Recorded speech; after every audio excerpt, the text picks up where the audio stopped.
প্রবাসী খুব আরামের জায়গা, বিদেশ খুব আরামের জায়গা। মিয়া সাহেব, একজন বিদেশি প্রবাসী তার কাছে ফোন দিলে আগে তার খোঁজ দিবেন, ভাই কেমন আছো, শরীরটা ভালো আছে কিনা।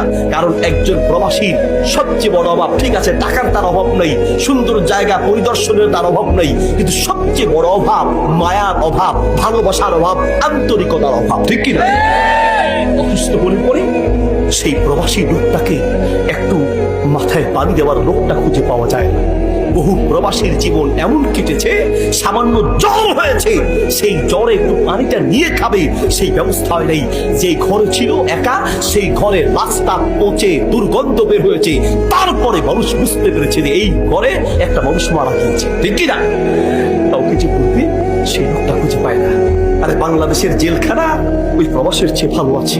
বাংলাদেশের জেলখানায় তো 1-2 মাস পরে আত্মীয় স্বজন দেখা যায়, একটু খোঁজখবর নেওয়া যায়, কথা বলা যায়। কিন্তু বিদেশ এমন এক জেলখানা, সেখানে চাইলেও বছরকে বছর নিজের মা আর বাপ স্ত্রীকে দেখতে পারে না, ঠিক কিনা?